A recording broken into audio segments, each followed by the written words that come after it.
어떻게 들어도 돼. 이렇게 들어도 상관없고 이렇게 들어도 상관없어요. 머리 움직여도 돼요. 근데 여기가 왜 아플까요? 그게 스티어링 아니면은 키링일 수도 있다는 거죠. 그러니까 이게 알아요. 머릿속으로는 아는데 머리는 그렇게 반응을 안 해주거든. 그 대신 무조건 딱 들었을 때 요 끝이 바닥에 있는 라인을 가르쳐야 돼요. 그럼 이 머리 위치를 지켜야지 이게 되지. 맞출 수 있을까요? 맞출 수 있을까요? 못 맞춰요. 그래서 골핑 머신에서는 하지 말라는 건 딱 4가지예요. 나머지는 이 3가지 요소를 잘 제어하면서 다 해도 된다고 얘기를 하거든요. 무릎 펴줘도 되고 다 펴줘도 돼요. 그 4가지가 뭐냐면 스티어링, 그러니까 조정하지 말라는 거예요. 임팩트 순간에 조정하지 말라는 거예요. 그 다음에 퀴링, 멈추지 말라는 거예요. 임팩트 순간에. 그 다음에 2가지가 이제 머리 움직임, 스웨잉, 마빙. 예, 그 4가지를 제외하고는 다 괜찮아요. 근데 대부분 알면서도 안 되는 게 뭐냐면 2가지. 첫 번째, 스티어링, 조정하는 거, 임팩트 순간 조정하려고 하는 거, 그 다음에 멈추려고 하는 거. 이 2가지가 알면서도 안 돼. 잘 맞춰야 된다는 생각에. 그래서 이제 골프머신에서는 이제 릴리스라는 부분이 있잖아요. 릴리스를 또 뭐라고 표현하냐면 스루드 볼이래요. 볼을 관통해서 릴리스를 어디까지 릴리스라고 봐도 괜찮다고 생각을 하냐면 임팩트 팔로스로까지를 릴리스로 간주해도 된대요. 그 얘기는 뭐냐면 임팩트 순간에 멈추지 않고 그냥 한 번에 쑥 지나간다는 얘기인 거거든요. 그럼 아까 우리가 배웠던 스위블하고 연관을 시켜 보시면, 자, 크리크 맞췄어요? 맞으면 끝나는 거잖아요. 근데 여기가 왜 아플까요? 그게 스티어링 아니면은 키링일 수도 있다는 거죠. 그러니까 이게 알아요. 머릿속으로는 아는데 머리는 그렇게 반응을 안 해주거든. 무조건 여기 어떻게 들어도 돼. 이렇게 들어도 상관없고 이렇게 들어도 상관없어요. 머리 움직여도 돼요. 그 대신 무조건 딱 들었을 때 요 끝이 바닥에 있는 라인을 가르쳐야 돼요. 그럼 이 머리 위치를 지켜야지 이게 되지. 맞출 수 있을까요? 맞출 수 있을까요? 못 맞춰요. 가끔 맞추는 그 대단한 사람들이 있어요. 우연인 거예요. 대단한 사람들이. 우연인 거예요. 무슨 말씀인지 알겠어요. 네, 근데 그 우연을 내가 잘하는 거라고 착각을 하면 그때부터는 더 머리 아파지는, 복잡해지는.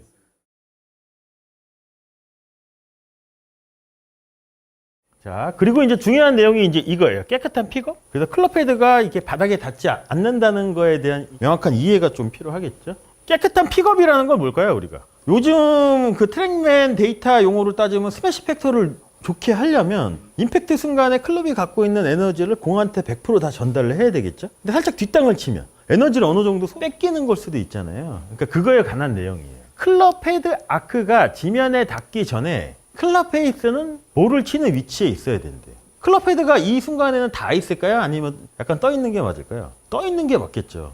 그러면 어드레스 상태에서는 얘가 이게 떠 있어야 되잖아요. 맞는 순간에도 지면에 닿아 있으면 안 되는 거예요. 지면에 닿는 순간 뒷땅인 거잖아요. 자, 그래서 임팩트 순간 클럽 페이스가 스윗 스팟을 유지하기 위해서는 클럽 헤드 아크 반경이 짧아져야 된대요. 처음보다 짧아져야 된다고 하거든요. 자, 그러면 클럽 헤드 아크 반경이 짧아지려면 임팩트에서 오른 팔꿈치가 완전히 펴지면 안 된다는 거죠. 이렇게 되는 거잖아요. 맞는 순간이. 그럼 결국 이게 뭘까요, 근데 또? 힌지 액션일 수도 있고, 오른 팔뚝 플라잉 웨지가 얘가 이렇게 접혀 있어야지 클럽 샤프트하고 팔뚝이 같은 면에 이렇게 있는 거잖아요. 근데 여기서 얘가 이렇게 펴지면 100% 뒷땅이에요. 근데 아마추어 분들은 왜 뒷땅을 칠까요, 근데 자꾸? 그리고 클럽 헤드가 레그가 사라져서 그래요. 여기가 지면이라고 치고 제가 이렇게 스윙을 해요.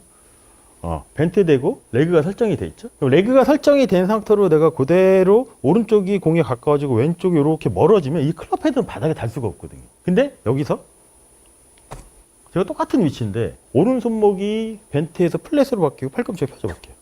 그럼 100% 뒷땅이거든요. 그러기 위해서는 우리가 오른 팔뚝 플라잉 웨지를 임팩트 순간까지는 잘 유지를 해야 되잖아요. 플라잉 웨지 공부할 때 뭐를 공부했냐면 호머 켈리가 단순하게 자기는 오른쪽 플라잉 웨지가 라인을 지키고 왔다가 라인만 지키고 이렇게 가기만 하면 좋은 임팩트가 가능하다고 했잖아요. 오른팔뚝 플라잉 웨지를 이렇게 유지하려면 오른 손목 벤트도 유지가 돼야 되고 오른쪽 팔꿈치가 이렇게 살짝은 접혀 있어야지 이게 되는 거지. 이거잖아요, 이거. 그럼 우리 몸은 어떻게 될까요? 이 상태로 이렇게 되면 어드레스 때보다 이 척추의 틸이 조금 더 돼 있어야 돼요. 근데 이렇게 된 것만큼 우리가 높이를 또 유지를 하려면 얘가 펴지면 뒷땅이겠죠. 그러니까 얘가 이렇게 접혀 있어요. 임팩트, 어드레스, 임팩트, 어드레스죠. 그래서 포드 프레스가 필요한 게 여기를 한번 리허설을 하고 그대로 갔다가 그대로만 맞으면 훨씬 더 정확한 임팩트가 가능하겠죠. 스트로크 반경을 짧게 하는 기하학적인 적절한 방법은 오른팔뚝 플라잉 웨지 정렬을 잘 유지하면 된대요. 임팩트에서 왼쪽 어깨는 어드레스 때보다 높아요. 왜냐하면 어드레스가 양손이 가운데 있는 위치면 오른팔뚝 플라잉 웨지를 유지하려면 그냥 상승된 높이로 정확한 반경을 설정을 하고 설정된 아크의 중심을 유지하고 설정된 높이와 앵글로 그립을 잡아야 된대. 얘가 더 높은 거잖아요. 왼쪽이 더 높은 거잖아요. 이게 뭘까요? 왼팔부터 클럽 이 구조를 또 이것도 왼팔 플라잉 웨지잖아요. 근데 항상 그래서 우리가 어드레스를 했을 때 이 각도를 유지하려면 그냥 막연하게 이렇게 숙이는 것보다 양팔 플라잉 웨지, 왼팔 플라잉 웨지, 오른팔뚝 플라잉 웨지를 이렇게 유지하면 제 어깨 정렬이 어떻게 돼 있는 것처럼 보이세요? 기울어졌죠? 그대로 내려요. 내리고 여기서 스탠스를 잡고 이게 포워드 프레스잖아요. 여기서 그대로 돌아오면 어드레스, 포워드 프레스 이렇게 돌아오는 거죠. 근데 우리는 그냥 막연하게 이렇게 잡으려고 하니까 일단 오른팔뚝 플라잉 웨지가 어떻게 보면 정렬이 안 맞는 상태일 수도 있겠죠. 근데 이게 정말 중요한 거예요. 처음에 플라잉 웨지 만들고 이 돌아오는 것도 자 보시면 자, 왼팔 플라잉 웨지, 오른팔뚝 플라잉 웨지 맞죠? 얘를 같으면 이제 이렇게 놓고 제가 이 상태를 그대로 숙이면 오른쪽은 낮고 왼쪽은 높은 상태로 숙이는 거잖아요. 네, 그러면 이렇게 숙이면 이 상태를 유지하려면 이 골반이 이렇게 살짝 열려 있어야 돼요. 이렇게 놓고 얘만 골반만 이렇게 쳐져오면 우리가 흔히 알고 있는 어드레스 상태 양손이 가운데 있는 위치로 오겠죠? 그 다음에 다시 낮아지면 이게 포워드 프레스. 이 상태에서 바닥에 라인만 지키면 백스윙하기도 훨씬 더 편해지겠죠? 그래서 선수들이 실제 플레이를 할 때 볼을 어드레스를 잡을 때 제일 많이 하는 동작 중에 하나가 뭐냐면 공 뒤에 이렇게 맞추잖아요. 얘랑 맞추잖아요. 이렇게. 그 다음에 이 상태에서 왼손 그립을 잡으면 어떻게 되면 얘가 높아질 수밖에 없는 거잖아요. 이렇게 설정을 하거든요. 그래서 이렇게 들어와도 된다는 거죠. 그럼 얘가 낮아졌다가 이렇게 들어오면 이 팔뚝하고 샤프트가 팔뚝이 샤프트보다 살짝 높을 수도 있거든요. 이건 괜찮다는 거지. 왜냐면 다시 이렇게 임팩트 포지션으로 가면 이 팔뚝하고 샤프트가 같으면 이건 깨질 수도 있죠. 이때는 괜찮다는 거예요. 그래서 왼쪽을 높게 잡으래요. 그래서 왼쪽이 높아지면 자연스럽게 오른쪽은 낮아진대요. 그러면은 내가 이렇게 왼쪽이 높고 오른쪽이 낮아진 상태로 이렇게 하려면 얘가 접혀야지 이게 되지. 오른팔이 펴지는 순간 이 정렬을 안 맞게 될 수밖에 없잖아요. 그러니까 왼팔 플라잉 웨지, 왼팔 플라잉 웨지 이렇게 수직면 있죠, 이렇게. 오른팔도 플라잉 웨지는 수평면이에요. 그러면 얘가 낮아야지 얘가 맞아지죠. 임팩트 순간에는 우리가 왼쪽은 높고 오른쪽이 낮은 상태에서 임팩트가 되겠죠. 베노간 같은 경우는 이 영상이 유명하잖아요. 이거잖아요. 베노간이 저기서 오른손으로 어떻게 하는 것처럼 보일까요? 이렇게 당기는 걸 수도 있지 않을까요? 이렇게. 근데 당기는 게 우리가 이건 아니라는 거죠. 베노간의 정렬을 보시면 이렇게 돼 있죠. 베노간도 높고, 낮고. 자, 그래서 방금 전에 프로님이 얘기한 내용이 또 여기 나오네. 익스텐서 액션을 적용하여 왼팔을 스트레칭하고 가능한 볼에서 멀리 유지하고 오른팔뚝을 샤프트에 맞춘대요. 이거잖아요. 근데 될 수 있으면 오른팔뚝하고 이 샤프트가 같은 면에 있으려면 왼팔이 이 손하고 제 몸의 간격이 이렇게 가까워도 왼팔 플라잉 웨지 어느 정도 이렇게 맞잖아요. 그러면 이 상태에서 오른팔뚝을 맞출 수 있을까요? 오른팔뚝을 맞추려면 어떻게 돼야 될까요? 왼손이 멀리 있어야 돼요. 그러니까 여기서 이렇게 지긋하게 빼는 거예요. 이 상태 내리면 그럼 아까 베노간 했던 거랑 비슷하지 않을까요? 이렇게 놓고 얘를 멀리 놓고 당기면 그래서 체크 포인트가 뭐냐면 왼팔이 보여야 돼요. 근데 만약에 이건 아니라는 거죠. 이게 결국은 양팔뚝 플라잉 웨지를 맞추는 거예요. 그래서 선수들이 대부분 어드레스를 보면 이 그립 끝이 어디가 있냐면 대부분 발끝에 가 있어요. 발끝에 있거든요. 근데 이게 너무 이렇게 가까우면 어떻게 될까요? 오른팔뚝 플라잉 웨지를 유지하기가 상당히 어려울 수도 있거든요. 가능한 멀리 있는 게 좋죠.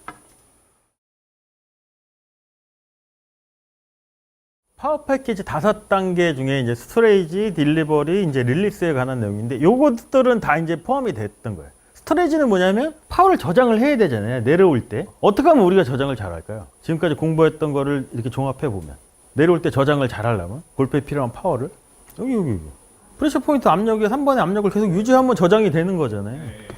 선택된 프레셔 포인트 압력이 설정된 후 축적된 파워는 저장이래요. 그리고 릴리스까지 로딩과 장전과 레그를 유지해야 된대요.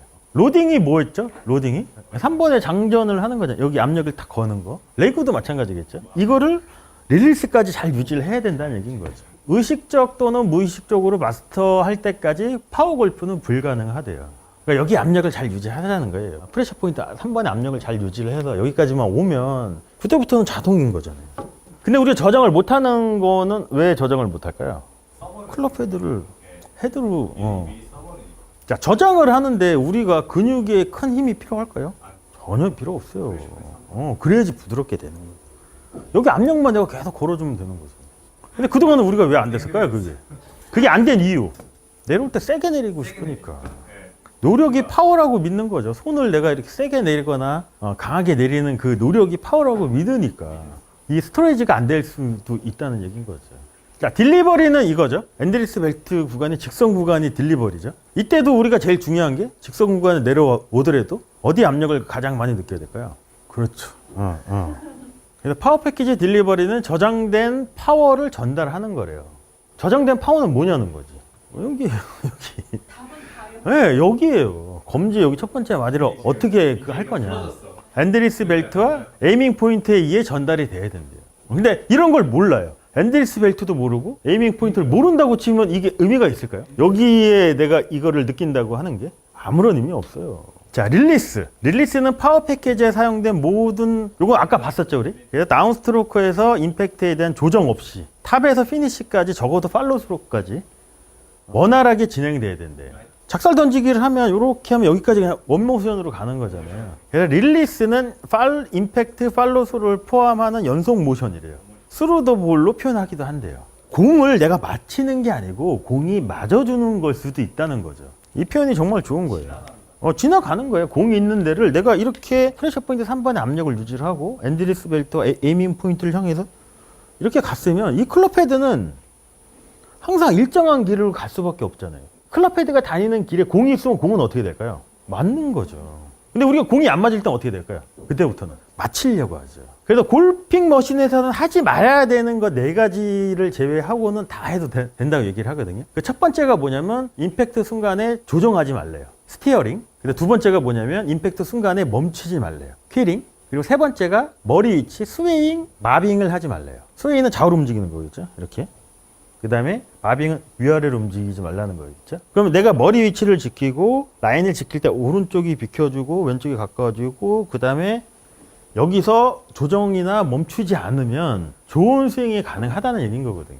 대부분은 공이 안 맞을 때 어떤가요? 우리가 생각을 한번 해보면 임팩트 순간을 조정하려고 하지 않나요? 대부분이. 왜냐면 내가 생각한 대로 공이 안 가니까 그걸 맞는 순간에 내가 조정을 하면 가능할 거라고 생각이 되는데 임팩트 순간을 우리가 시간으로 따지면 2000분의 1초래요. 1초를 똑딱을 2000개로 이렇게 나눈 거에 한 파트라고 하는데 그걸 우리가 찰나라고도 표현을 하죠. 찰나라는 순간에 우리가 조정할 수 있을까요?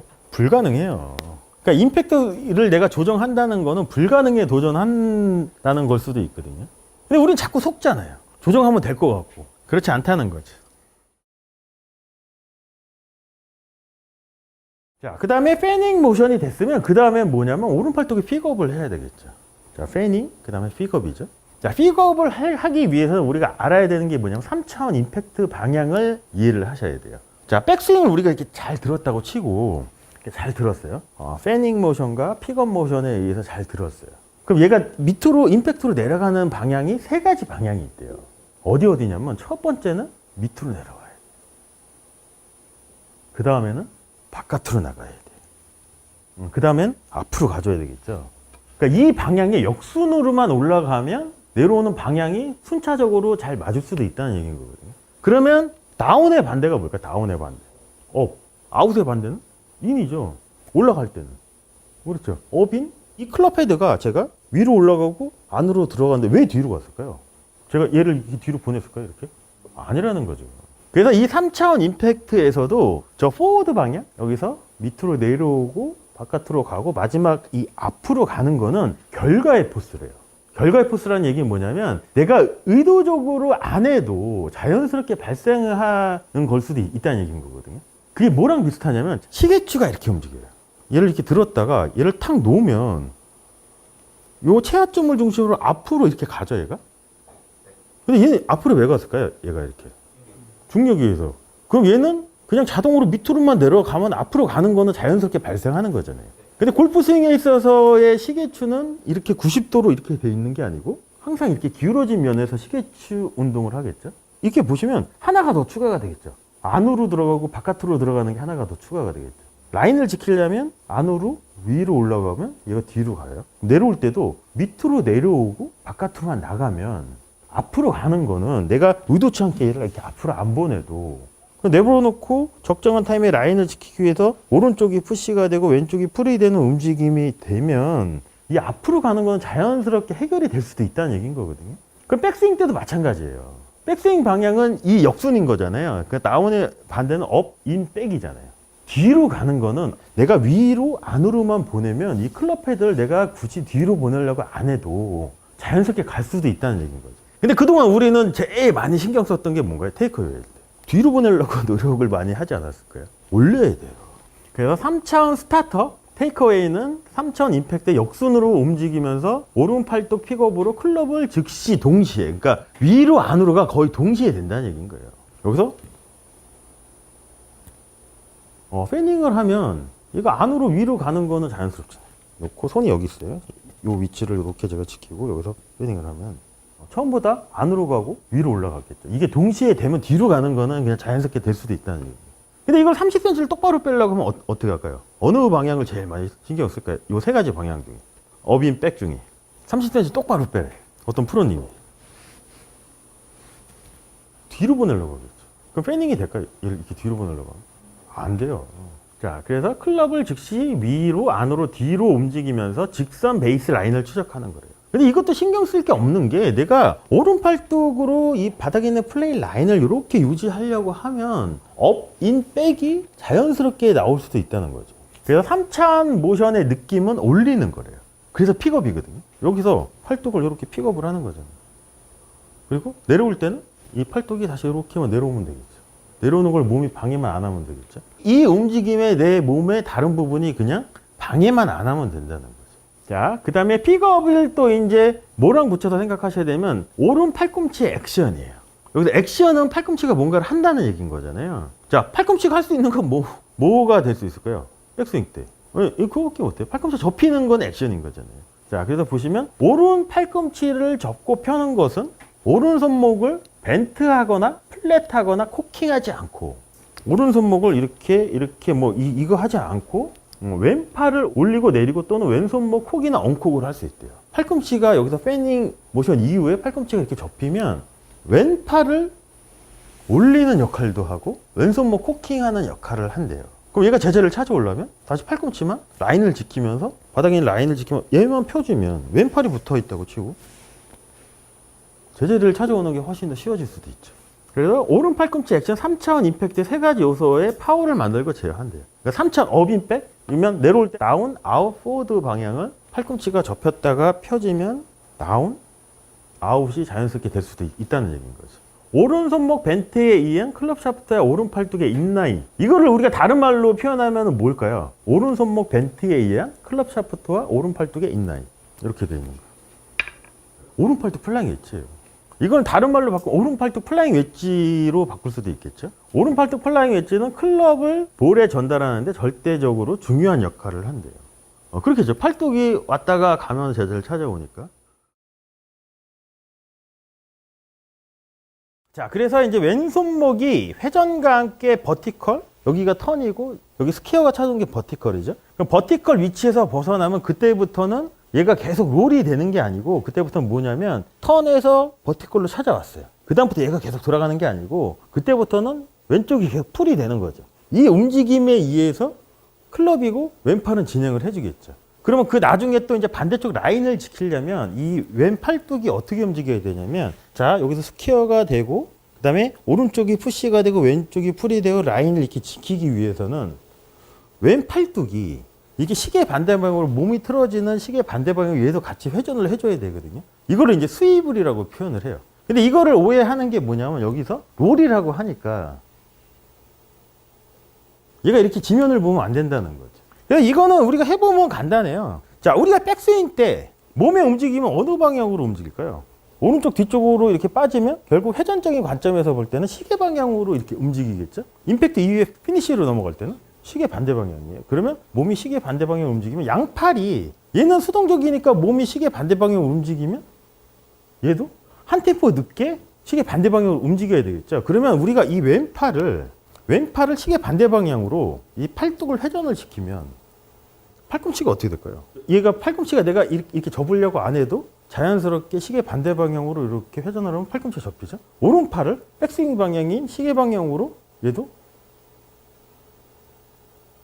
접히고, 그럼 우리가 백스윙 때 필요한 파워는 라인을 지키기 위해서 오른쪽이 빠져주는 대로 오른팔이 얘를 따라서 이렇게 같은 방향으로 움직여주면 팔꿈치가 접힐 수도 있다는 거죠. 그러면 이렇게 시계 반대 방향에 돌았던 왼팔이 여기서 반대 방향인 백스윙 방향 시계 방향으로 회전을 하면 이 접혔던 팔꿈치가 펴질 수밖에 없죠. 그럼 백스윙인 거고. 반대로 접혔던 이 시계 방향으로 접혔던 오른팔이 시계 반대 방향으로 이렇게 몸의 움직임에 맞춰서 따라 돌면, 그럼 양쪽 팔꿈치는 어떻게 돼 있어야 될까요? 스윙하는 동안 항상 한쪽이 굽혀 있으면 한쪽은 펴져 있어야 돼. 근데 유일하게 펴지는 데가 어디냐면 임팩트까지도 어떻게 보면은 살짝 오른쪽 팔꿈치가 접혀 있는 상태가 돼야 되겠죠. 그리고 임팩트 이후에 팔로우스로 헤드가 손보다 밑에 있는 상태까지, 요 상태에서만 양팔이 펴져 있고 그 다음부터 바닥의 라인을 지키려면 왼쪽 팔이 시계 반대 방향으로 회전하면서 팔꿈치가 접혀야 되거든요.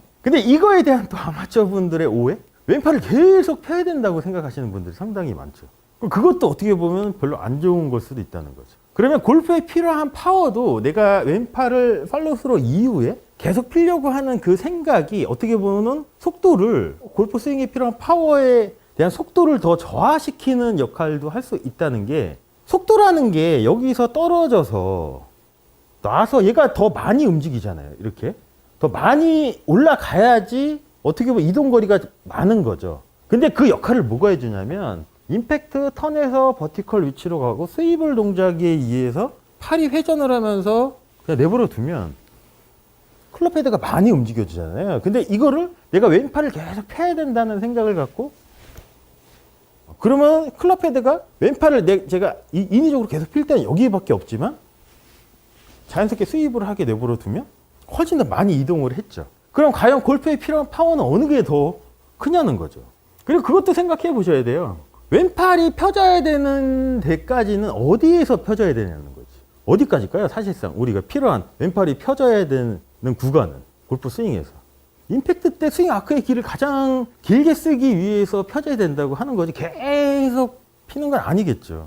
그 부분도 제일 많이 오해를 하죠. 그래서 특히 여자분들, 여자 사모님들은 이 연습 많이 하거든요. 왼팔을 피하고 몸 푼다고 이런 연습 많이 하시잖아요. 이건 오히려 클럽을 헤드를 못 가게 이렇게 잡는 거죠. 여기서 팔꿈치가 접히게끔만 허용하면 훨씬 더 많이 갈 수 있죠. 근데 치키닝을 많이 하시잖아요. 치키닝은 왜 나올까요? 왼팔의 치키닝. 근데 이거를 또 이제 우리가 스윕을 하고 생각을 한번 해보시면 팔꿈치가 접혀야 되는 건 맞아요. 근데 아까 우리가 알아본 것처럼 턴에서 롤로 가면서 오른쪽이 공에 가까워지고 왼쪽이 멀어지는 푸시에 움직여서 왼팔이 몸에 움직이는 시계 반대 방향으로 따라서 회전을 하면 적정한 시점에서 팔꿈치가 이렇게 접힐 수가 있는데, 대부분 아마추어의 치키닝은 뭐냐면 여기서 왼팔의 회전에 대한 이미지가 거의 없다는 거죠. 그냥 이렇게 들어놓고 직선으로 얘를 이렇게 피려고 하니까 왼팔로 이렇게 잘 펴질 수 있잖아요. 근데 오른팔이 여기 결합이 되면 팔꿈치가 접힐 수밖에 없다는 거죠. 그 얘기는 뭐냐면 다운스윙에서 피니시로 넘어가는 반대쪽 회전, 그 생각이 별로 없었다는 거죠. 이것만 해보면 되죠.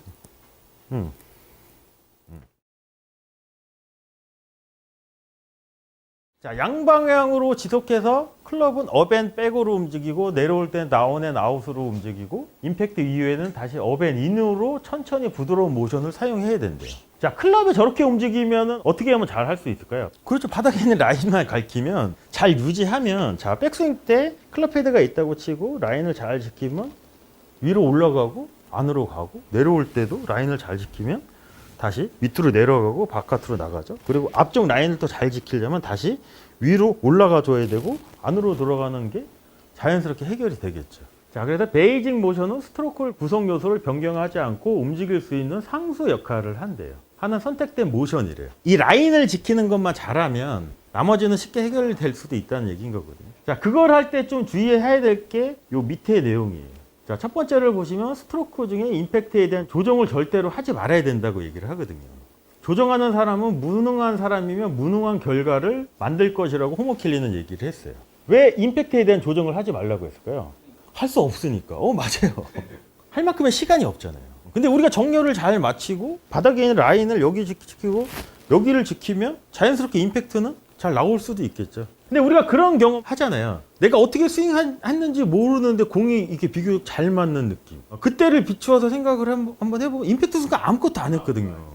그게 이걸 수도 있죠. 근데 그 느낌을 찾으려고 연습하다 보면 자꾸 또 이제 임팩트를 자꾸 조정하려고 하는 연습을 하는 경우도 있고, 제가 딱 그랬던 것 같아요. 나도 잘 모르는 느낌을 자꾸 이렇게 명확하게 만들려고 자꾸 조정하는 또 이제 그런 오류를 자꾸 만들려고 하고. 여기서 나오죠. 모션을 불필요하게 중단하지 않고 3개의 스테이지. 여기서 3개의 스테이지라는 얘기는 뭐냐면 어드레스 타 피니시예요. 스테이지에 나열된 항목을 순서대로 첨부하면 된대요. 그래서 골핑 머신에서도 챕터 8장을 보시면 모라드의 P10 시스템처럼 12개로 나눠요, 섹션을.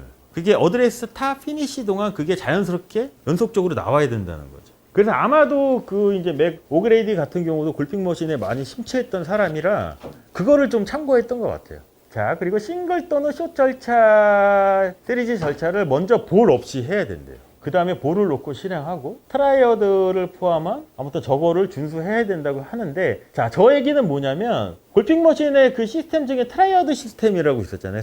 트라이어드 시스템. 그게 뭐냐면 즉각적인 완벽함이 아니라 실질적인 목표를 향한 지속적인 발전을 하는 거. 그거죠. 그러니까 클럽의 3가지 요소, 클럽 페이스 제어, 그다음 샤프트 제어, 그다음 클럽 헤드 제어를 하는 거겠죠. 근데 왜 볼 없이 하라고 했을까요? 호모킬리는. 그렇죠. 맞히고 싶은 그 충동, 그리고 자꾸 조정하려고 하는 충동이 있으니까 처음에 그냥 공 없이 좀 답답하지만 여기서 라인 지키고 라인 지키고 라인 지키고 라인 지키고 하는 게 어느 정도 좀 자연스럽게 나오면 라인을 지키는 그 라인에 공이 있으면 공이 어떻게 보면 조금 더 쉽게 맞을 수도 있겠죠. 근데 본능적으로 처음 하는 사람은 공을 맞추고 싶으니까 여기서 라인을 지키는 것보다 클럽 헤드로 이렇게 맞추고 싶은 그 충동 때문에 그런 얘기를 했던 것 같아요. 그래서 그런 얘기 있잖아요. 뭐 옛날에 오래전에 이렇게 골프 하셨던 분들은 뭐 자기 골프 배울 때는 6개월 정도를 뭐 공도 안 치고 빈 스윙만 했다고 하시는 분들도 계시고. 근데 그게 이런 개념하고 비슷할 것 같아요. 그렇죠. 만약에 그때 그런 부분들을 좀 더 명확하게 좀 설명해주고 해야 되는 이유에 대해서 설명을 해줬으면 조금 더 좋은 습관이 들고, 그게 아마 내 골프 발전에도 조금 더 있는데 그냥 너무 막연하게 옛날에는 막 시켰잖아요. 그냥 너 무조건 해. 이런 걸로 좀 하다 보니까 그냥 그러잖아. 이렇게 해서 야, 너 그렇게 하는 거야. 그러고 안 맞으면은 또 뭐 그렇게 많이 했잖아요. 근데 우리가 골핑 머신을 공부함으로써 이제 그런 거를 조금 더 명확하게 이해를 하는 과정이니까. 자, 그리고 뭐 4번은 그렇게 중요한 게 아니고 5번 보시면 베이직 스트로크 패턴, 그러니까 히팅 또는 스윙을 따라 항목을 해석해야 된대요. 그러니까 12-1이 히터 패턴이고 12-2가 스윙어 패턴이거든요. 둘 다 동시에는 발생하지 않는데요. 왜 그럴까요? 히터랑 스윙어랑 나눠 놓은 것도 이것 때문에 그렇거든요. 히터랑 스윙어랑 동시에 발생하면 안 되는 가장 큰 이유. 히터는 파워의 원천이 어디죠? 오른팔 접혔다 펴지는 걸 능동적으로 하는 거죠. 스윙어는 수동적으로 유지를 하고 원심력을 만들기 위해서 몸의 움직임에 의해서 오른팔을 접었다 피는 거잖아요. 그 원심력 헤드가 맨 나중에 오는 걸 생각을 한번 해보면 스윙어 패턴은 오른팔이 수동적으로 유지가 돼야지 몸의 움직임에 의해서 오른팔이 뒤따라오면서 클럽 헤드가 맨 나중에 올 수 있는데, 만약에 여기서 내가 좀 더 큰 파워를 내기 위해서 오른팔이 능동적으로 개입을 하면 어떤 현상이 나오냐면, 물론 잘 될 수도 있지만 일관성이 떨어지면서 오른팔이 개입을 해버리면 왼손목이 벤트가 되는 뭔가 스윙 아크의 길이를 조금 제한시키는 그런 미스가 좀 나올 수도 있거든요. 근데 이런 거는 좀 상급자들한테 훨씬 더 많이 나오는 현상이에요. 왜냐면 거리를 조금 더 이렇게 내기 위한 욕심 때문에 오른팔을 좀 수동적으로 유지해도 어느 정도 나가는데, 그 10m 조금 더 보내고자 하는 그 욕심 때문에 나도 모르게 오른팔이 개입하는 순간이 상당히 많거든요. 그래서 둘 다 동시에 발생하면 안 된다고 이제 호모켈리는 얘기를 하는 것 같아요. 이제 스트롱 싱글 액션, 우리가 이제 뒤에 알아볼 건데, 이 그립은 전체적으로 필수가 돼야 된대. 그리고 뭐 밑에 있는 내용들은 그냥 뭐 베이직 모션, 어큐어드 모션, 토탈 모션, 이게 이제 골프를 처음에 접하시는 분들은 이제 그렇게 접근을 해야 된다는 거죠. 막 처음부터 막 이런 거 다 얘기할 필요 없이 가장 기본적인 것만. 자, 그리고 골프에 필요한 법칙을 기반으로 한다는데, 이런 법칙들은 뭐가 있을까요? 우리 골프 스윙이 필요한 법칙들? 바뀌지 않는 법칙? 파워를 내기 위해서 뭐 많이 있겠지만 원심력 활용할까요? 원심력 활용? 그래서 레그도 필요한 거고 원심력을 발생시키려면 클럽 헤드는 항상 뒤따라와 줘야 되죠. 근데 우리가 라인을 지켜요. 바닥에 있는 라인을 지키면서 백스윙을 해요. 자, 이렇게 클럽 샤프트 연장선이 라인을 지키면 이 클럽 헤드는 제 몸보다는 뒤에 있겠죠. 그럼 여기서 원심력을 활용하려면 어떻게 될까요? 우리 몸이. 손이나 팔이 먼저 와야 될까요? 아니면은 오른쪽에 공에 가까워지는 움직임과 왼쪽이 이렇게 멀어지는 동작에 의해서 클럽과 내 팔이나 손이 따라오면 자연스럽게 원심력이 만들어지는 거잖아요. 근데 이거를 잘못되게 생각을 해서 팔이나 손의 근육의 힘으로 원심력을 쓰려고 하면은 어떤 현상이 나오냐면 여기서 손이나 팔로 이렇게 잡아 끄는 동작을 할 수도 있다는 거죠. 그렇죠. 그럼 또 이제 보상 동작이 필요한 거고. 백스윙 때 라인을 잘 지켰어요. 제 나름대로 잘 지켰어요. 그럼 내가 이 클럽 페이스를 열지 않으려고 하더라도 처음에 위치보다는 클럽 페이스 열린 상태겠죠. 그럼 이 상태에서 왼팔을 타겟 방향으로 잡아 끌면 잡아 끌어요. 그렇죠. 그러면 이 클럽 헤드는 뒤에 있지만 어떤 게 제어가 안 되냐면 클럽 페이스 제어가 안 되는 거예요. 그럼 어떤 또 이제 보상 동작을 하냐면 이렇게 잡아 끌어서 오른쪽으로 가거나 생크가 나면 그때부터는 근데 이 상태를 놓고 우리가 이 앞쪽 라인을 제어한다고 치면 왼팔은 그네잖아요. 그네 상태에서 제어하기 위해서 오른쪽이 공에 가까워지고 왼쪽이 오른쪽에 가까워지는 것만큼 멀어지면 내가 굳이 조정을 안 해도 얘는 자연스럽게 움직일 수밖에 없겠죠. 자, 원심력이라는 게 이거잖아요. 얘를 돌려요. 이렇게 돌려요. 그럼 이 노란색 공은 항상 제가 돌리는 손보다는 항상 뒤따라 와줘야 되겠죠. 그럼 이 줄은 뭘 했냐는 거예요. 제가 이렇게 돌렸을 때 얘가 뭔가 작용을 했을까요? 이 줄이 파란색 줄이. 근데 이 줄은 왜 움직였을까요? 얘가 돌리니까 가겠죠. 이 역할을 몸만 해주고 우리가 그렇죠. 왼팔하고 클럽 샤프트가 이 줄처럼 그냥 몸의 움직임에 의해서 반응을 하든지 아니면 오른팔이 접혔다가 펴지는 움직임에 의해서 이렇게 해주면 원심력 활용도 훨씬 더 쉬워질 수도 있겠죠. 근데 이거를 막 이렇게 다르게 해석을 하잖아요. 클럽의 파워를 뭐 계산하기 위해서 요즘에는 뭐 임팩트 순간 뭐 브레이크를 잡으라고 표현하시는 분들도 상당히 많고. 그럼 관성에서 이렇게 앞으로 튀어나가는 그 힘은 좋지만 뭐가 안 좋아질 수 있냐면 제가 생각할 땐 클럽 페이스 제어가 상당히 어려울 수도 있다고 생각을 하거든요. 그러니까 이제 그런 분들이 말씀하실 때는 뭔가 임팩트 순간 인위적으로 브레이크를 잡는 것처럼 자꾸 멈추는 힘을 쓰라고 얘기를 하잖아요. 그러니까 이게 100km 달리던 자동차에서 급브레이크를 잡으면 관성에서 이렇게 사람이 앞으로 튀어나가듯이 임팩트 순간에 브레이크를 잡으면 클럽 헤드가 이렇게 탁 튀어나가는 그 움직임이 더 좋아지기 때문에 골프에 필요한 파워가 더 좋다고 이렇게 얘기를 하는데 또 우리가 여기서 말하는 법칙을 따라 보면 각 운동량 보전 법칙이라는 게 있잖아요. 그게 뭐냐면 반지름의 그러니까 이 공식 이거를 한번 봐보죠. 자, 이 영상을 먼저 한번 봐볼게요. 팔이 아크가 길어지면 속도가 느리지잖아요. 근데 아크가 줄어들면 속도가 갑자기 급격하게 들죠. 근데 우리가 다운스윙에서 임팩트로 가는 과정 속에는 스윙 아크는 어떻게 될까요? 점점 길어질까요? 아니면 점점 짧아질까요? 짧아져요. 그럼 내가 인위적인 가속을 안 해도 자연스럽게 내 몸의 움직임은 감속이 될 수밖에 없는 거잖아요. 그게 이제 구심력을 구하는 공식이 이거래요. 구심력은 뭐 질량, 뭐 속도 다 상관없어요. 얘만 보면 돼요, 얘만. 반지름? 이 반지름이 커지면 커질수록 결국 구심력이라는 게 내 몸의 움직임인 거잖아요. 반지름이 커지면 몸의 움직임은 느려질 수밖에 없어요. 그럼 자연스럽게 그냥 이런 법칙에 의해서 감속이 되는 건데 왜냐면 우리가 백스윙을 들어서 바닥에 있는 공을 치기 위해서는 왼손목 코킹이 펴지면서 점차적으로 스윙 아크가 길어지면서 진행을 하기 때문에 내가 인위적으로 내가 몸을 멈추지 않아도 자연스럽게 감속이 되는 거는 그냥 발생하는 현상일 수도 있잖아요. 법칙이잖아요. 근데 이걸 잘못 해석해버려서 정말로 내가 인위적으로 뭔가 이렇게 브레이크를 잡는 이 움직임을 써버린다고 하면 일관성 있게 그렇게 들어가서 정말로 뭐 우연찮게 그렇게 맞아서 갈 수도 있지만 우리가 또 한 가지 생각을 해야 될 게 뭐냐면 클럽 헤드가 여기서 브레이크를 잡는 움직임에서 이렇게 손을 앞질르는 동작을 하면 뭐가 안 좋아지냐면 실질적으로 스윙의 아크를 생각을 한번 해보죠. 임팩트까지 클럽 헤드가 뒤따라오면서 계속 가서 임팩트 순간 클럽 헤드부터 왼쪽 어깨까지 길이가 가장 길어야지 우리가 지렛대 원리로 따지면 길이가 길면 적은 힘으로 우리가 무거운 물건을 들 수 있는 거잖아요. 근데 인위적으로 브레이크를 잡는 움직임에서 클럽 헤드가 먼저 이렇게 조금이라도 임팩트 전에 튕겨 나가면 스윙의 아크의 길이를 상당히 손해 볼 수도 있다는 거죠.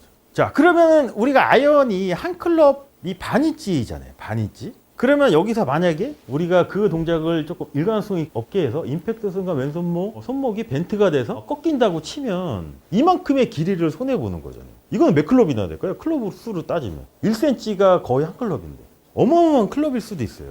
근데 그거를 왜 더 큰 파워라고 착각을 하냐는 거지. 보통 사람들이 느낄 때. 왜 그럴까요? 그것도 우리가 고민을 한번 해봐야지. 뭔가 노력을 한다고 생각해서 그렇다고 저는 생각을 하거든요. 임팩트 순간 내가 뭔가 이렇게 힘을 쓰는 느낌? 왜냐면 이렇게 움직이는 걸 이렇게 힘을 줘야지 브레이크를 잡을 수 있잖아요. 그러니까 그 노력, 그러니까 잘못된 노력이 파워라고 생각할 수도 있다는 거죠. 결국은 우리가 이제 최대한 이 스윙의 아크가 이 반지름이 작으면 작을수록 몸의 움직임은 훨씬 더 빨라지는 거잖아요.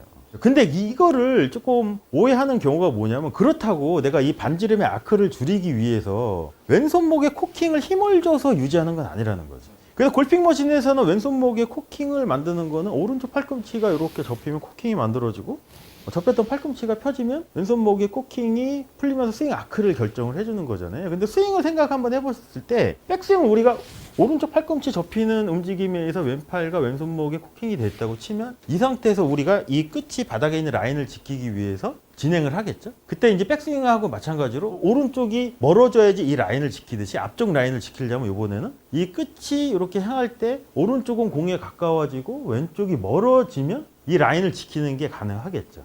그러면 왼손목 코킹을 안 해도 팔을 이렇게 놓고 라인을 지키기 위해서 하체 움직임이 먼저 선행이 되면 오른쪽 팔꿈치가 풀리는 거는 상당히 지연될 수도 있거든요. 그러니까 이 움직임에 의해서 이 반지름의 길이를 좀 제어를 해야 되는데 좀 잘못된 케이스는 뭐냐면 이거를 그냥 막연하게 왼손 손목 코킹을 근육의 힘으로 좀 유지하려고 하는 생각? 그런 생각을 스윙을 더 어렵게 만든다고 저는 생각을 하거든요. 근데 제가 골핑 머신이 정말로 좋은 게 뭐냐면 뭔가 현상들을 이렇게 명확하게 이런 좀 물리학적인 이런 공식을 대입을 해도 어느 정도 설명이 가능하잖아요. 근데 이제 기존에는 뭐 조금 이렇게 잘못된 거 뭐 브레이크 그냥 막연하게 그냥 몸을 멈춰라 이렇게 해버리면 오해 소지가 상당히 많을 수도 있으니까. 그래서 여기서도 그런 얘기가 나오죠. 이런 범칙들은 의도에 따라 변경되지 않는데요. 그리고 올바르게 해야 할 뿐만 아니라 올바른 이유를 위해서라도 해야 된대. 그렇지 않으면 끝없이 모순이 괴롭힐 거라고 얘기를 하거든요. 그래서 쓰레기 투입은 쓰레기 배출이래요. 구성 요소의 위치 및 포지션 느낌을 구성 요소 정렬 및 관계의 느낌으로 바꿔야 된다고 하는데 이 정렬이라는 거는 물론 많은 게 있지만 때로는 내가 타겟 라인에 대해서 오픈을 쓸 수도 있고 크로스도 쓸 수도 있는 거는 내 의도한 샷이 뭐냐에 따라서 그거는 분명히 바뀌어야 되는 건데 의도한 샷에 걸맞지 않은 또 정렬을 해버리면 그것도 문제가 될 수 있다고 생각을 하거든요. 그래서 그 정렬이 이제 제일 중요하게 생각하는 게 뭐냐, 오른 팔뚝과 오른 팔꿈치의 위치를 어떻게 잡느냐에 따라서 모든 관계가 어떻게 보면 가장 쉽게 풀릴 수도 있고, 그래서 이제 골핑 머신에서 얘기하는 이제 매직 오브 라이프암, 그러니까 오른 팔뚝하고 샤프트를 같은 면에 이렇게 유지하는 플라잉 엣지 구조가 상당히 정렬을 맞추는데 상당히 중요한 역할을 하는 거거든요. 근데 우리는 그동안 그냥 막연하게 맞추잖아요. 그 대표적인 게 뭐냐면 어드레스 때 오른쪽 팔꿈치 위치를 뭔가 인위적으로 내 몸에 가깝게 놓고 자꾸 이렇게 붙이려고 하는 동작들. 그럼 긴 클럽 같은 경우는 이게 되지만 짧은 클럽이 짧기 때문에 얘가 붙는 순간 업라이트한 상태로 올라가기가 상당히 어려울 수도 있거든요. 그렇죠. 플랫하게 가는 경향이 있기 때문에 많은 문제점이 생길 수밖에 없겠죠.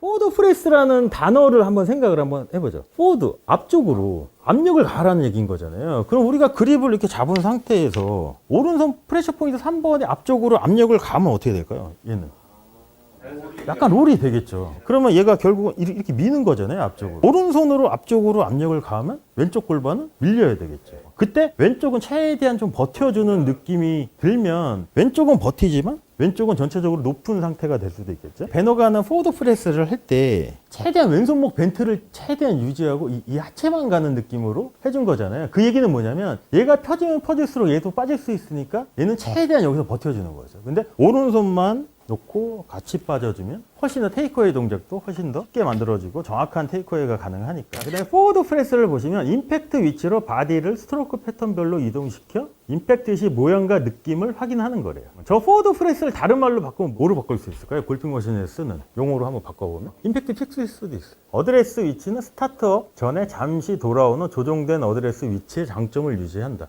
이건 뭐냐면 정지된 상태가 아니고 움직이는 상태일 수도 있다는 거죠. 자, 그래서 포워드 프레스의 느낌을 조금 더 정확하게 하기 위해서는 아래의 방식으로 하면 조금 도움이 될 것 같아서 제 나름대로 좀 정리를 했는데, 어드레스 상태, 왼손목 상태를 유지하고 오른손목의 롤의 느낌이 들게끔 하면은 포워드 프레스가 가능하거든요. 자, 포워드 프레스라는 단어를 한번 생각을 한번 해보죠. 포워드, 앞쪽으로 압력을 가라는 얘기인 거잖아요. 그럼 우리가 그립을 이렇게 잡은 상태에서 오른손 프레셔 포인트 3번에 앞쪽으로 압력을 가면 어떻게 될까요? 얘는 약간 롤이 되겠죠. 그러면 얘가 결국은 이렇게 미는 거잖아요, 앞쪽으로. 오른손하고 왼쪽 골반하고 연결이 돼 있고 왼손하고 오른쪽 골반하고 연결이 돼 있으면 오른손으로 앞쪽으로 압력을 가하면 왼쪽 골반은 밀려야 되겠죠. 그때 왼쪽은 최대한 좀 버텨주는 느낌이 들면 왼쪽은 버티지만 왼쪽은 전체적으로 높은 상태가 될 수도 있겠죠. 엉덩이는 타겟 라인에 포워드 프레스를 했을 땐 약 10도 내지 20도 정도가 열려 있고 어깨는 최대한 평행을 유지해야 된대요. 자, 그러면 정확한 포워드 프레스가 되면 어드레스 때보다 오른 어깨가 낮고 오른 팔꿈치는 접혀 있어야 된다고 얘기를 하거든요. 어드저스티드 어드레스에서 왼손목은 벤트이면 오른손목은 플랫이래요. 그러면 만약에 우리가 일반적인 어드레스 상태에서 오른손목이 이렇게 앞쪽으로 압력이 가해지면 자연스럽게 임팩트 픽스 위치로 찾아올 수도 있겠죠. 정확한 조금 포워드 프레스는 왼손목이 벤트 상태를 최대한 유지하면서 골반이 임팩트 픽스로 이동하면 오른손목이 롤이 되면서 만들어져야 된다고 얘기를 하거든요. 그래서 이때 어깨 정렬은 최대한 타겟 라인의 스퀘어를 유지해야 돼요. 근데 제가 이 포워드 프레스를 하면서 이게 잘못된 느낌으로 했던 제 경험담을 조금 이렇게 말씀드리면, 자, 포워드 프레스를 할 때 어깨는 최대한 이 정렬을 타겟 라인의 평행을 유지하고 골반만 이렇게 움직여야 되는데, 만약에 포워드 프레스를 하는데 골반이 움직일 때 어깨까지 뒤로 빠지면 어떤 안 좋은 현상이 좀 나올까요? 테이크어웨이를 했을 때 이렇게 돼 있으면 우리가 사실상 이 바닥에 있는 라인을 유지를 해야 되겠죠. 여기서 이 골반이 이렇게 움직일 때 어깨도 빠지면 여기서 라인을 지키는 게 약간 밖에서 안으로 갈 수도 있거든요. 약간 어떻게 보면 구질상으로는 의도치 않게 약간 페이드도 나올 수도 있고 그런 문제가 생기더라고요. 그래서 여기서 얘기할 때 이 얘기는 뭐냐면 어깨 정렬은 최대한 타겟 라인의 스퀘어를 유지하고 골반만 여기서 풀어지고 클리어링 라이트 힙을 할 때 이 골반하고 어깨가 각도의 변화가 생긴 거잖아요. 그럼 이때 어깨하고 골반이 오른 힙이 빠지는 움직임에 의해서 같이 움직인다고 치면 오른 어깨가 위로 뒤로 빠지는 동작이 훨씬 쉬워지겠죠. 그러면 테이크어웨이 동작도 훨씬 더 자연스럽게 될 수도 있거든요. 그래서 이제 아까 그 베너간 봤을 때 베너간은 포워드 프레스를 할 때 최대한 왼손목 벤트를 최대한 유지하고 이 하체만 가는 느낌으로 해준 거잖아요. 그 얘기는 뭐냐면 얘가 펴지면 펴질수록 얘도 빠질 수 있으니까 얘는 최대한 여기서 버텨주는 거죠. 근데 오른손만 놓고 같이 빠져주면 훨씬 더 테이크어웨이 동작도 훨씬 더 쉽게 만들어지고 정확한 테이크어웨이가 가능하니까. 임팩트 픽스에서 시작을 하자는 거예요. 그럼 우리가 돌아야 될 때는 이 상태를 돌아오는 거죠. 근데 여기서 우리가 이렇게 두면 이건 백스윙을 시작한 걸 수도 있어요. 어떻게 보면. 근데 이제 프로님이 말씀한 것처럼 이 상태에서 시작을 한다고 치고 의미 없게 이제 포워드 프레스를 하면 대부분 이렇게 포워드 프레스. 아니면 이렇게 놓고 잘못하면 손만 이렇게 보내는 걸 수도 있고 상당히 문제가 있을 수도 있거든요. 근데 핸드 퍼스트라는 단어를 쓰면 어떻게 생각을 하냐면 지금 방금 전에 프로님이 말씀한 것처럼 어드레스를 잡고 손만 이렇게 보내려고 하는 또 이제 오류로 범할 수 있는 거죠. 반대로 생각해야 돼요. 스윙의 시작은 임팩트고 여기서 백스윙을 하려면 이거지. 왼팔 플라잉 웨지는 왼손목이 어떤 상태냐면 플랫한 상태인 거잖아요. 왼팔 플라잉 웨지 정렬 구조를 생각을 한번 해보면 그럼 이 상태인 거잖아요. 그리고 오른팔도 플라잉 웨지를 맞추면 제 몸 정렬이 어떻게 될까요? 열려요. 열린 상태로 내리고 스탠스를 잡으면 왼쪽이 높고 조금 열린 느낌이 좀 들 수도 있거든요. 그 상태에 얘가 그대로 들어오면. 그럼 이건 어떻게 보면 백스윙을 시작한 단계일 수도 있다는 거죠. 그러니까 스윙의 시작은 임팩트부터라는 거죠. 이거를 보면 임팩트에서 어드레스로 가는 거지 어드레스에서 임팩트로 가는 건 아니에요. 7-8 여덟 번째가 이제 임팩트 픽스에 관한 내용이고 7-9가 어드레스에 관한 내용인 거거든요. 자, 요거를 한번 살펴보면 골프 메케닉의 메케닉적 필수 요소는 올바른 임팩트 정렬이래요. 근데 이게 올바른 임팩트 정렬이라고 해서 우리가 오해를 또 하면 안 되는 게 무조건 스퀘어는 아닌 거잖아요. 내가 의도된 거에 맞춰서 클럽 페이스가 닫히게끔 정렬할 수도 있고 때로는 타겟 라인에 비해서 플레인 라인에 비해서 열리게끔도 설정할 수 있는 거잖아요. 거기에 맞게끔 우리가 움직여줘야 되겠죠. 플레인 앵글을 제외하고 임팩트 조건은 어드레스랑 같지 않대요. 자, 가장 중요한 차이점은 왼손목은 어드레스에서 벤트되어 있지만 임팩트에서는 플랫하다는 게 가장 큰 차이겠죠. 그래서 그립을 잡을 때 정밀한 그립 정렬은 임팩트 위치에서만 할 수 있대요. 그래서 임팩트에서 맨 어깨가 높음으로 적정한 어깨와 볼 위치를 설정해야 된대요. 그래서 어드레스를 들어갈 때도 그래서 이제 피터 크로커라는 이제 호주의 교수가 같은 경우는 항상 그 루틴을 어떻게 하라고 하냐면 여기서 왼팔 플라잉 웨지 만들고 플랫한 왼손목, 오른손목 벤트로 놓고 어드레스를 들어갈 때 그냥 막연하게 스탠스를 먼저 벌리지 않고 들어가기 전에 항상 왼발을 뒤로 빼고 이 정렬을 맞추라는 거예요. 그럼 측면에서 보면 왼팔 플라잉 웨지 맞죠? 오른팔도 플라잉 웨지 맞죠? 그 다음에 이렇게 숙인 상태가 되면 왼쪽이 높은 상태인 거잖아요. 이게 뭘까요? 이렇게 높은 상태에서 얘를 이렇게 숙였을 때 이게 임팩트예요. 그럼 여기서 내가 정렬을 마치고 스탠스를 잡고 픽스를 하면 이 상태고 돌아오면 어드레스고. 근데 우리는 그냥 막연하게 그냥 이렇게 할 수도 있는 거잖아요. 그러면 우리가 필요한 거는 내가 클럽 페이스를 스퀘어로 정렬을 했으면 여기서 클럽 페이스를 스퀘어로 마치고 플랫한 왼손목 상태로 마치고 여기서 놨을 때 이 상태로 돌아오는 거겠죠. 근데 여기서 내가 불편해서 양손이 가운데로 왔을 때 이렇게 변화가 돼서 다시 제자리를 찾아가면 우리가 설정한 그 상태로 돌아올 수 있는데 막연하게 그냥 일반적인 어드레스는 왼손목이 이렇게 벤트된 상태인 거죠. 그냥 막연하게 여기서 맞았는데 손목이 플랫으로 바뀌었을 때는 우리가 설정한 클럽 페이스 정렬로 돌아오기가 상당히 어려울 수도 있다는 거예요. 그래서 왼 어깨가 더 높음으로 적정한 어깨와 볼 높이를 설정을 해야 된대. 이게 어떻게 보면 가장 중요한 걸 수도 있거든요. 그러니까 너무 막연하게 이렇게 잡잖아요. 어드레스 때. 자, 그리고 저것도 한번 생각 한번 해봐야 돼요. 임팩트에서는 플랫하다는 거. 자, 우리 몸 구조상 왼손목이 벤트가 되면 어깨 정렬이 비교적 지면하고 이렇게 평행일 수도 있죠. 근데 여기서 누가 여기서 제 어깨에다 끈을 매달아 놓고 당기면 어떻게 될까요? 올라가죠. 그럼 왼손목은 펴질 수밖에 없어요. 근데 양손목을 같이 잡는 거잖아요. 얘는 반대로 움직이겠죠. 한쪽 손목이 벤트가 되면 한쪽 손목은 플랫이 되고 그럼 얘가 높아지면 왜냐면 얘가 바뀌면 얘는 내려갈 수밖에 없잖아요. 이 상태로 돌아오는 게 가장 중요하다는 거죠. 그래서 임팩트 픽스 위치에서 손에 대해 더욱더 집중을 해야 된대요. 임팩트 때 손은 왼발에 있는 것처럼 보인대요. 볼 근처에는 없다고 얘기를 하거든요. 그러니까 이게 되게 복합적인 것 같은데 제가 볼 때는 오른손목이 벤트가 되면 그립이 어떻게 될까요? 뒤로 가지 않을까요? 얘가 플랫에서 벤트로 바뀌면.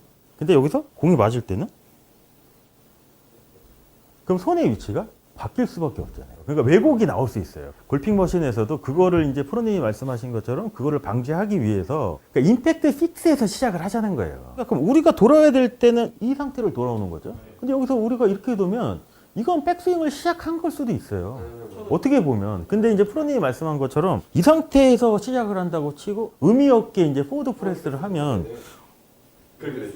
대부분 이렇게 포워드 프레스. 아니면 이렇게 놓고 잘못하면 손만 이렇게 보내는 걸 수도 있고 상당히 문제가 있을 수도 있거든요. 그래서 제가 조금 안 좋아하는 표현 중에 하나가 뭐냐면 이걸 포워드 프레스라고 표현을 해서 임팩트 픽스에서 좀 시작을 하면 좋은데 이걸 핸드 퍼스트라는 단어를 쓰면 근데 핸드 퍼스트라는 단어를 쓰면 어떻게 생각을 하냐면 지금 방금 전에 프로님이 말씀한 것처럼 어드레스를 잡고 손만 이렇게 보내려고 하는 또 이제 오류로 범할 수 있는 거죠. 반대로 생각해야 돼요. 스윙의 시작은 임팩트고 여기서 백스윙을 하려면 이거지. 제가 이렇게 아까도 그 루틴식으로 말씀드린 게 뭐냐면 왼팔 플라잉 웨지는 왼손목이 어떤 상태냐면 플랫한 상태인 거잖아요. 왼팔 플라잉 웨지 정렬 구조를 생각을 한번 해보면 그럼 이 상태인 거잖아요. 그리고 오른팔도 플라잉 웨지를 맞추면 제 몸 정렬이 어떻게 될까요? 열려요. 열린 상태로 내리고 스탠스를 잡으면 왼쪽이 높고 조금 열린 느낌이 좀 들 수도 있거든요. 그 상태에 얘가 그대로 들어오면. 그럼 이건 어떻게 보면 백스윙을 시작한 단계일 수도 있다는 거죠. 그러니까 스윙의 시작은 임팩트부터라는 거죠. 이거를 보면 임팩트에서 어드레스로 가는 거지 어드레스에서 임팩트로 가는 건 아니라는 거죠.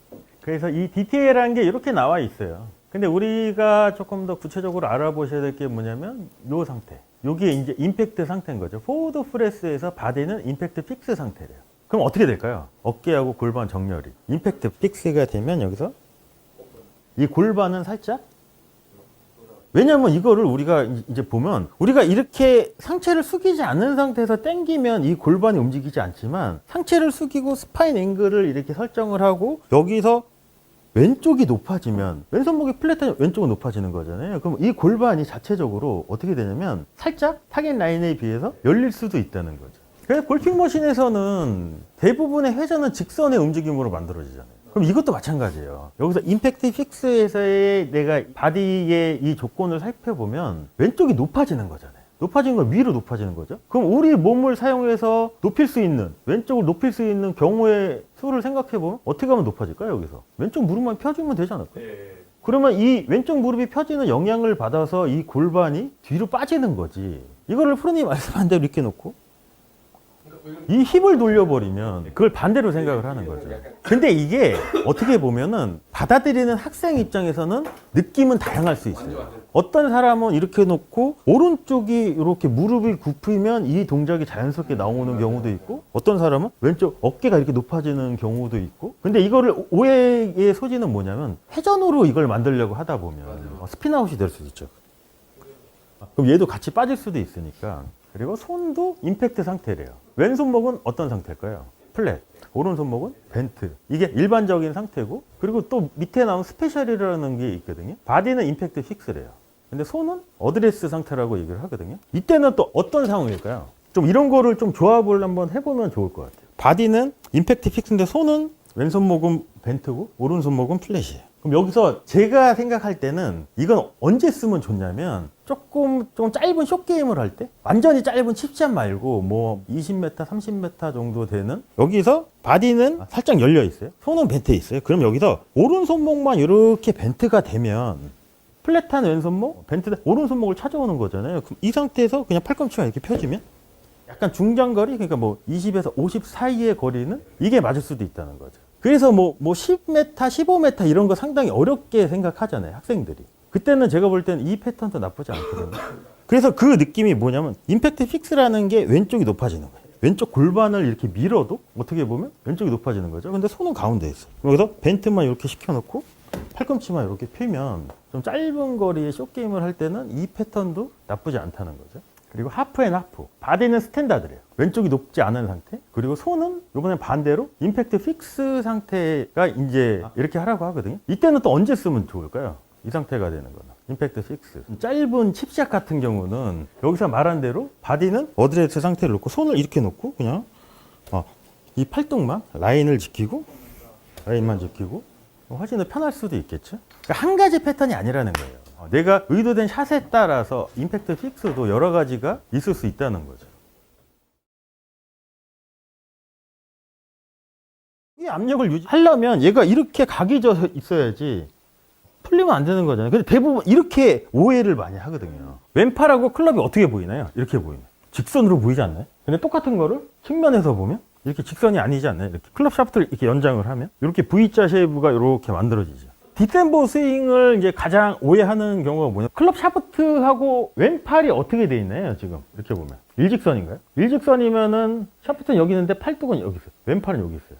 일직선은 아니죠. 그러니까 영상을 볼 때는 2차원밖에 안 보여준다잖아요. 근데 우리가 실질적으로 사용하는 건 3차원이죠. 근데 여기서 이렇게 보면 어떻게 보이냐면 그러니까 좌우 움직임 잘 보여요. 손이 좌우로 움직이는 거, 위아래로 움직이는 거 잘 보이지만 깊이가 안 보이거든요. 그러니까 왼손이 여기 있는지 여기 있는지를 잘 모르니까 그냥 이 V자 쉐입을 유지하고 손이 내 몸에서 이렇게 멀어져야 되는 대부분 어떻게 하냐면 이렇게 하려고 하니까 상당히 문제도 생길 수도 있겠죠. 이거는 이제 7-7은 플레인 앵글 베리에이션. 플레인 앵글의 변화는 플레인 앵글 이동에 따라 분류가 된대요. 백스윙 하는 중에도 우리가 이동을 할 수도 있고 여기서 보면 다운스윙에서도 이동을 할 수도 있대요. 이거의 대표적인 케이스가 뭘까요? 요즘 한참 이슈였잖아요. 유행도 많이 하고.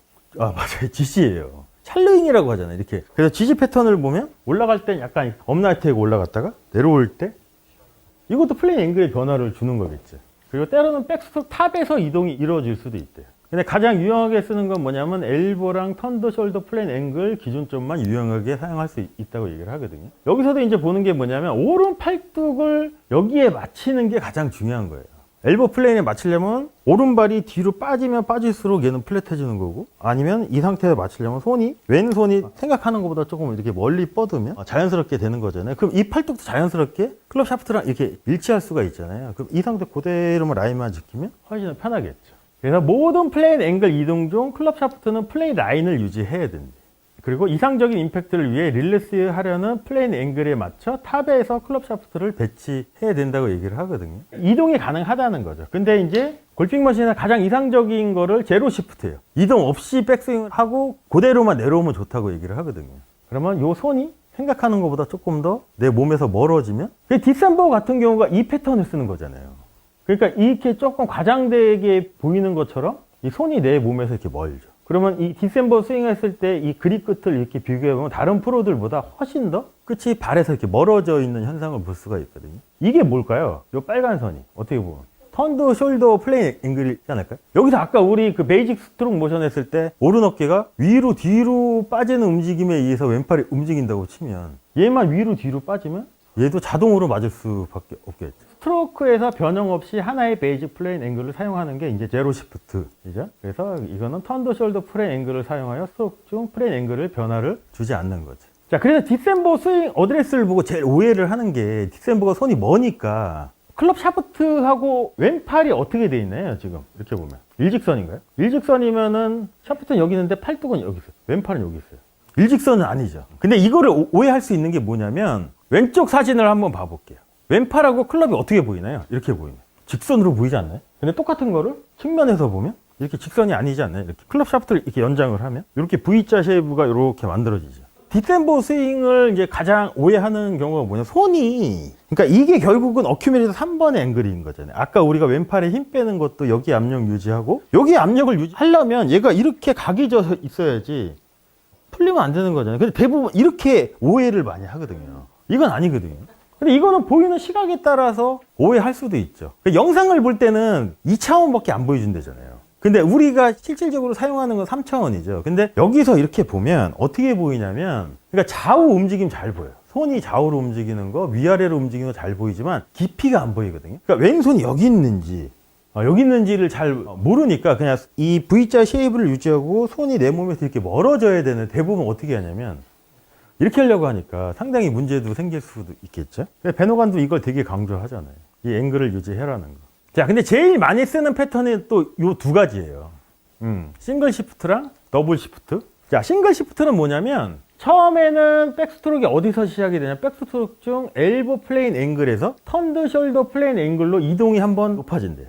그리고 내려올 때는 턴드 숄더 플레인 앵글에서 이렇게 직선으로 잘 내려온다고 얘기를 하거든요. 근데 우리가 이거 경험했었어요. 예전에. 그 V1 스윙 분석했을 때 손의 위치 보면 처음에 어드레스 때보다 임팩트 때 더 높잖아요. 왜 높을까요? 이 개념하고 비교를 한번 해보면 한번 이동한 거잖아요. 여기서 백스윙을 해서 올라갔다 이렇게 내려가 손에 있던 위치가 여기 있던 게 이렇게 높아지는 게 당연한 거겠죠. 근데 그걸 또 어떻게 오해를 하냐면, 그때 당시 저도 이제 그렇게 오해를 했는데, 손이 어드레스 때는 이 위치인데 맞는 순간 얘가 더 이렇게 언코킹이 된다고 오해를 한 거죠. 그럼 어떤 현상이 나오냐면 왼쪽이 블락이 돼요.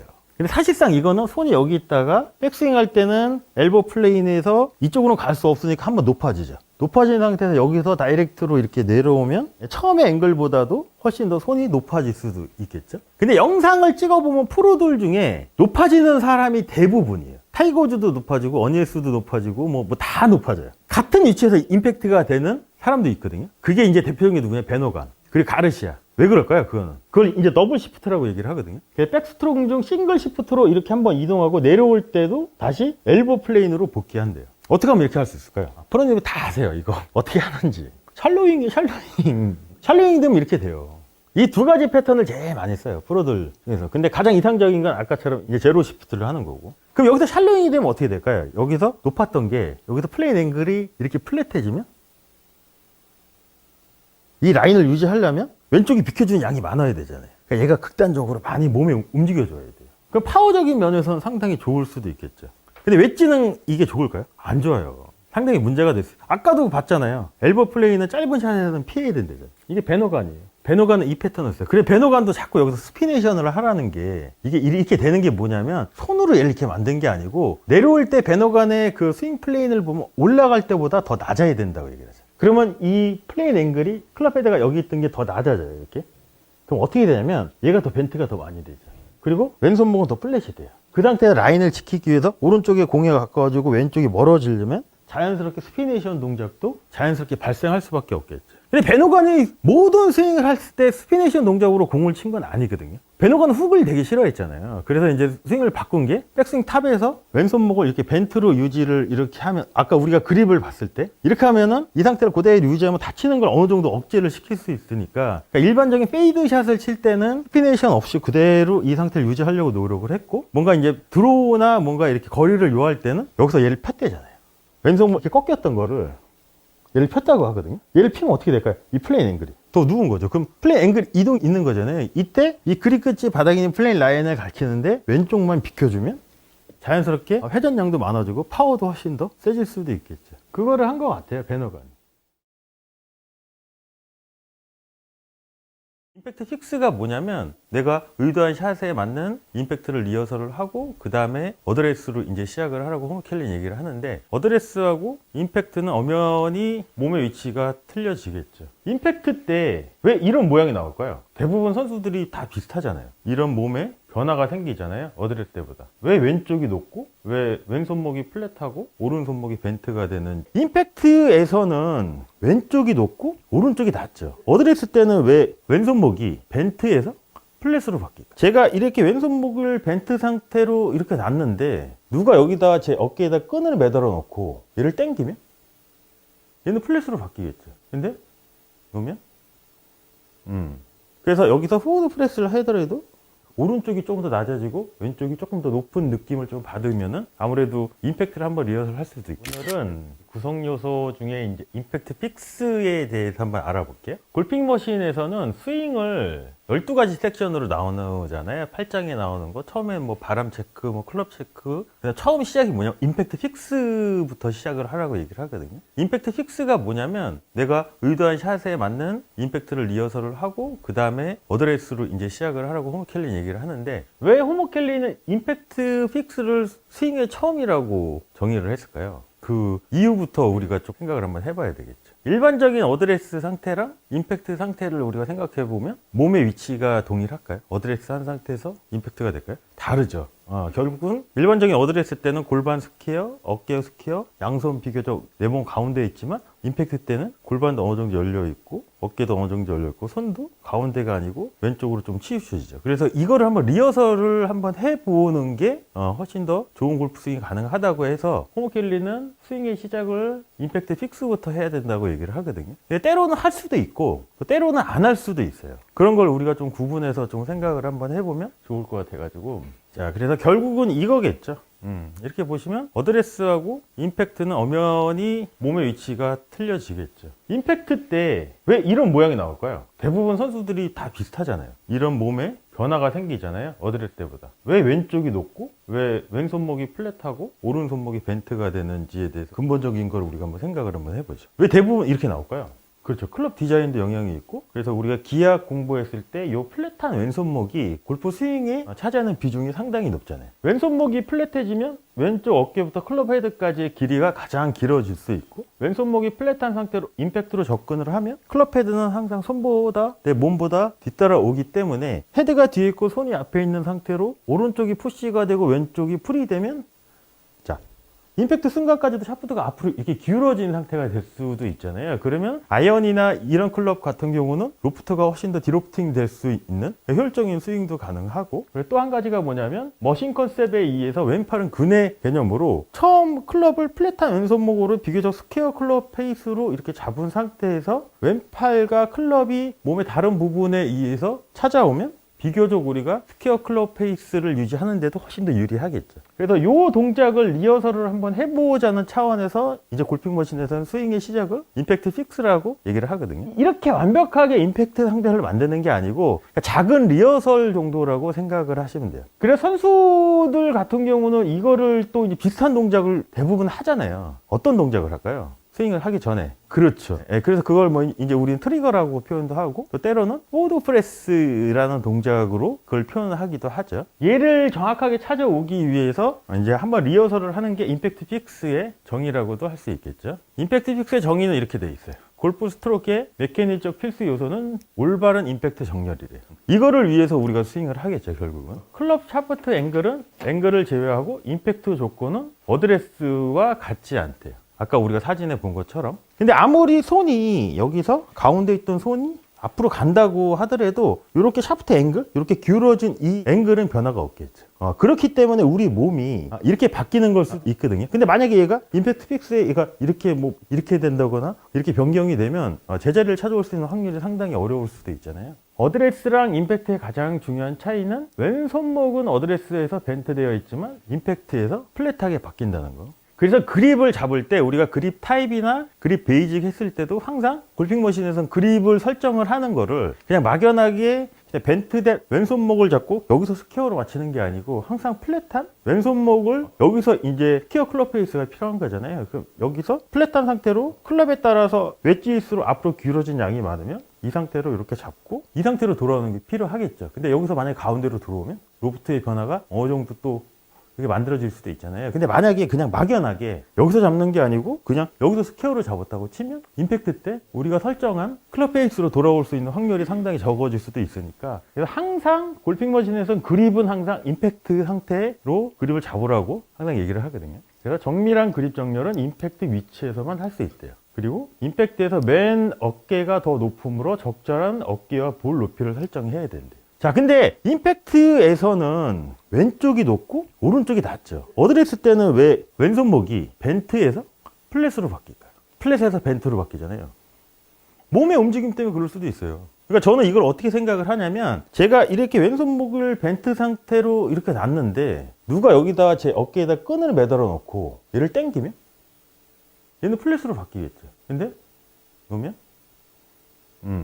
그래서 여기서 포워드 프레스를 하더라도 오른쪽이 조금 더 낮아지고 왼쪽이 조금 더 높은 느낌을 좀 받으면은 아무래도 임팩트를 한번 리허설 할 수도 있겠죠. 그래서 임팩트 픽스에서 손에 대해 더욱더 집중을 해야 된대요. 그리고 임팩트 때 손은 왼발에 있는 것처럼 보여야 된다고 얘기를 하거든요. 볼 근처에는 없대요, 손이. 그래서 일반적인 어드레스에서 볼과의 관계는 바뀌지만 항상 손은 몸 중앙에 있는 거랑 동일하다는 거죠. 자, 그러면 우리가 일반적인 어드레스랑 임팩트를 구분해서 생각을 한번 해보면 손이 일반적인 어드레스에서는 왼손목이 벤트가 되고 오른손목이 플랫이 되죠. 그럼 여기서 놓고 임팩트 픽스를 플랫한 왼손목, 벤트된 오른손목으로 찾으면 손이 공보다는 조금 더 앞쪽으로 가겠죠. 이렇게 놓고 그대로. 그러니까 이거를 한번 리허설을 한번 해보자는 거죠.